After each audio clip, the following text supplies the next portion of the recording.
The 7 Cardinal Virtues of Maat. Long ago, our African ancestors defined how the chains of mental slavery could be broken and mastership achieved. This was referred to as a transformative process through the development of one's mind. One had to develop the mind by understanding the 7 levels of consciousness and move energy from the base of the spinal column, sex organ, to the top of the brain, pineal, pituitary gland, third eye, Anja chakra. The most important thing in the development of Urias and rebirth of African mind is for one to know and study the inner self Saku, to know your dreams, feelings, sensations, logic, intuitions, visions, beauty and also perfection. Within the Ethiopian Orthodox Tewahedo Church are the 7 sacraments, which are called mysteries allegedly because of the invisible grace of the Holy Spirit, which according to Christian theology is said to be granted through them. These include baptism, confirmation, communion, ordination, holy matrimony, mystery of penance and anointing of the sick. The Ethiopian Bahitawi monks also have practices which lead to self-transformation, ascension and the incarnation of the divine self, which have always been at the root of the Tewahedo faith and the monastic traditions of the Bahitawi and other ascetic spiritual religious groups for millenniums, such as the shamans. These spiritual practices and systems of rituals are in alignment with days and months, or with the heavens and the celestial energies in planetary bodies, as everything in creation is interconnected and serves as one divine function. In Yoruba, Ifa, and Orisha theology there are also 7 principles. Each principle presents a powerful state of being and moves initiates to advanced studies and practice of ancestral spirituality. The name of these principles are Alish, which is grounded in Ifa's spirituality and indigenous consciousness. The Alish are simple yet profound teachings that encourage ones to coexist in harmony and sustain a path of continued spiritual growth. The 7 Alish principles are Ifarabale, composure, Awo, respect, Suuru, patience, Eso, caution, Imo, knowledge, Ogban, wisdom, and Oyed, understanding. Esoterically, these practices in timely rituals are incorporated and used as a path which opens doors to higher consciousness. For the Bahitawi monk during specific months there is the practice of holy solitude, where of the body, it is the knowledge and order of the habits and feelings and the control of unholy passions. Solitude of the soul is the knowledge and control of one's thoughts and the infinite mind. It is a ladder of divine ascent, a training that changes the mind and body through the realization of the transcendent unity of creation, where all things come from a divine source, and all things return to this divine source. The acquisition of divine wisdom includes tapping into the sacred dimension, to draw its powers, and to unite mind and body with the transcendent wholeness and totality that makes up the cosmos and earth, the creator. In ancient Kemet we have the 7 cardinal principles virtues represented by the 7-pointed star. These virtues of the goddess Maat are to achieve human perfection through truth, justice, balance, order, compassion, harmony, and reciprocity, with the number 7 representing completion. Initially and in preparation of the spiritual aspirant into the lesser mysteries of life was through the senses. This preparation was represented by the element earth, where purification of the body via ritual practice and development over control over physical appetites, lust, desire etc. takes place, along with preliminary testing and emotional response, intelligence, willpower and obedience. According to Dr. Yosef Ben Jachanan, in his book Africa, Mother of Western Civilization, he states that King Solomon, who we know is an archetype figure based on actual African personage, was initiated in the lodge of Mount Carmel, and so was S.E. Nazarite Yahshua, where each served as entered apprentices, and that Solomon completed his final initiation. The initiate then advances to the degree of transfiguration and enlightenment, for the craftsman disciple, represented by the element air. Purification of the mind, the development of understanding and mastery of thoughts is learnt along with sacred geometry, which teaches the structural energy of shapes, the pyramid and its ability to slow down the organic degradation of organic materials, the Tekenu, or obelisk representing the male and female principles, which continues mankind. It also expresses divine characteristics such as the square, which is the symbol that is suspended around the neck of Ptah and is the throne of Asur. The circle is the representation of the sun, which is the life-giver and depicts Ra in this from. In all, geometry represents continuity and generation of life. The initiate advances on to the next degree, known as the degree of crucifixion, for the master initiate and represented by the element of fire, which teaches about the energy forces between life and death states. This degree is also known as reception and directed to the indigenous people because of their high melanin content, being that melanin is a carbon-based molecule, where carbon is the key atom to life, which is black itself. It represents universal and unlimited power. This degree involves the theology of life, death, resurrection, and immortality through the Osirian drama, which deals with Osiris, Osiris's life, death, resurrection, and immortality, which is why he was known as Lord of the Perfect Black. This degree is where the Hiram legend is extracted.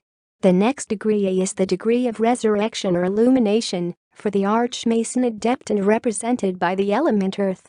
This is emergence into a higher life through consciousness, defeat and mastery of all self-illusion and vanity, and investment with the powers and attributes of an adept, understanding of the inherent laws of plants, music, colors, magnets, metals, and crystals and other elements of the cosmos. It is in this degree, Pythagoras during his learning in Kemet, understood the music of the spheres, which he in turn implemented among his initiates into his cult, and the fellow craft is taught about the inherent laws of the elements. Ascension is the next degree, for the philosopher master, represented by the element water. This degree is not so much based on the physical plane, but on a metaphysical, where working tools or substances becomes allegory and takes on a spiritual use. The interactions of alchemic laws and nature is taught along with the defeating of the cycling energies of life and mastery of the alchemic processes of life. The sixth degree is unification, for the seer priest, the astronomer before the gates of the gods, represented by the element air. Here knowledge of divine principle along with their spiritual path and plan is discovered, along with the knowledge of manipulating cosmic forces. The seventh and last degree is enthronement, for the illuminated one or prophet, the man who knows the mysteries, where full illumination and unification with divinity takes place. This degree teaches the esoteric mysteries and secret theology within the priesthood, which leads the initiate to deification.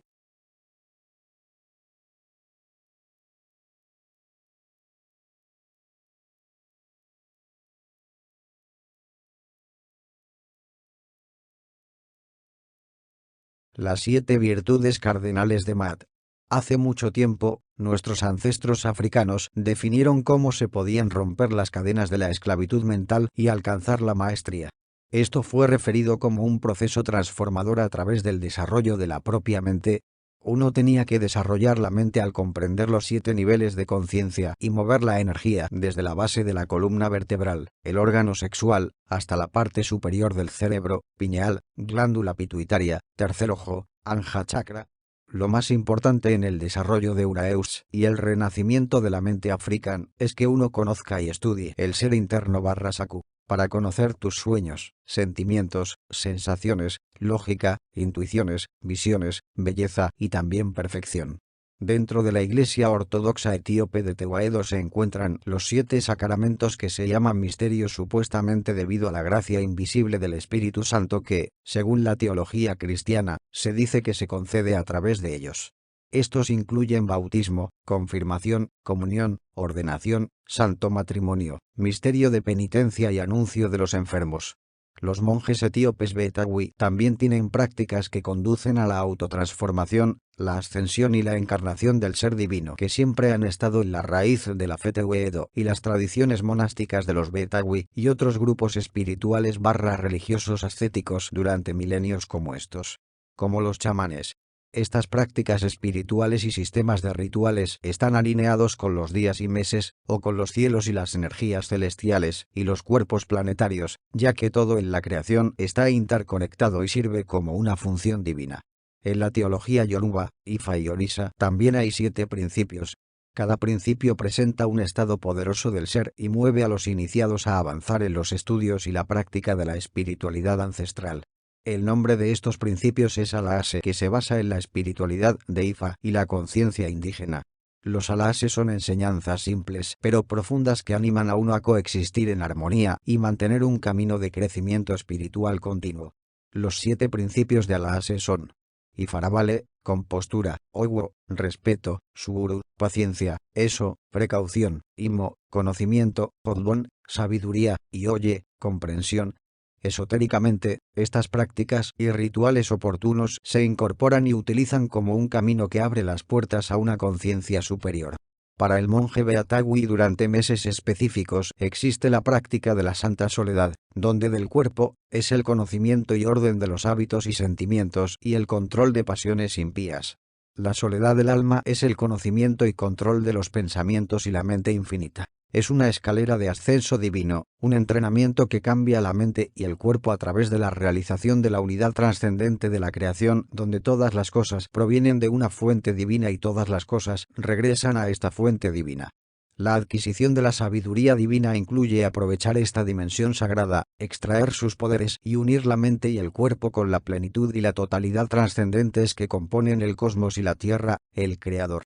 En Ancient Kemet tenemos los 7 principios / virtudes cardinales representados por la estrella de 7 puntas. Estas virtudes de la diosa Maat son lograr la perfección humana a través de la verdad, justicia, equilibrio, orden, compasión, armonía y reciprocidad, con el número 7 que representa la finalización. Inicialmente, y en preparación del aspirante espiritual a los misterios menores de la vida, fue a través de los sentidos.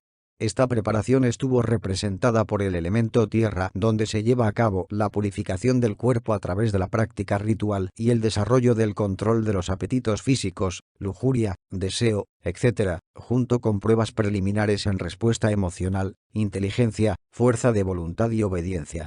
Según el Dr. Joseph Ben Hochanan, en su libro África, Madre de la Civilización, se aprenden los aspectos básicos de la medicina, incluidas todas las ciencias conocidas y desconocidas, tratando con una naturaleza física. El iniciado luego avanza al grado de transfiguración e iluminación, para el artesano / discípulo, representado por el elemento aire. La purificación de la mente, el desarrollo de la comprensión y el dominio de los pensamientos se aprende junto con la geometría sagrada que enseña la energía estructural de las formas, la pirámide y su capacidad para frenar la degradación orgánica de materiales orgánicos, el tequenu obelisco que representa los principios masculino y femenino, que continúa la humanidad. También expresa características divinas como la plaza, que es el símbolo que se suspende alrededor del cuello de Ptah, y es el trono de Aushar. El círculo es la representación del Sol, que es el dador de vida y representa a Ra en este D. En total, la geometría representa continuidad y generación de vida. El iniciado avanza al siguiente grado conocido como el grado de crucifixión, para el maestro / iniciado y representado por el elemento fuego, que enseña sobre las fuerzas energéticas entre los estados de vida y muerte. Este grado también se conoce como recepción y está dirigido a los pueblos indígenas por su alto contenido en melanina, siendo que la melanina es una molécula de base de carbono, donde el carbono es el átomo clave para la vida, que es el mismo negro. Representa poder universal e ilimitado. Este grado involucra la teología de la vida, la muerte, la resurrección y la inmortalidad a través del drama Ausarian, que trata sobre la vida, muerte, resurrección e inmortalidad de Ausar, Osiris, por lo que fue conocido como Señor del Negro Perfecto. Este grado es donde se extrae la leyenda de Hiram. El siguiente grado es el grado de resurrección o iluminación, para el archmasón / adepto, y representado por el elemento tierra. Este es el surgimiento a una vida superior a través de la conciencia, la derrota y el dominio de toda autoilusión y vanidad de investidura con los poderes y atributos de un adepto, comprensión de las leyes inherentes de las plantas, la música, los colores, los imanes, los metales y los cristales y otros elementos del cosmos. Es en este grado, Pitágoras durante su aprendizaje en Kemet, entendió la música de las esferas, que a su vez implementó entre sus iniciados en su culto, y se le enseña al compañero sobre las leyes inherentes de los elementos. Ascensión es el siguiente grado, para el filósofo / maestro, representado por el elemento agua. Este grado no se basa tanto en el plano físico, sino en un metafísico, donde las herramientas o sustancias de trabajo se vuelven alegorías y adquieren un uso espiritual. Las interacciones de las leyes alquímicas y la naturaleza se enseñan junto con la derrota de las energías cíclicas de la vida y el dominio de los procesos alquímicos de la vida. El sexto grado es unificación, para el vidente / sacerdote, el astrónomo ante las puertas de los dioses, representado por el elemento aire. Aquí se descubre el conocimiento del principio divino junto con su camino y plan espiritual junto con el conocimiento de la manipulación de las fuerzas cósmicas. El séptimo y último grado es el entronamiento, para el iluminado o profeta, el hombre que conoce los misterios, donde tiene lugar la plena iluminación y unificación con la divinidad. Este grado enseña a los misterios eso. Conócete a ti mismo y conocerás a los dioses. Mt.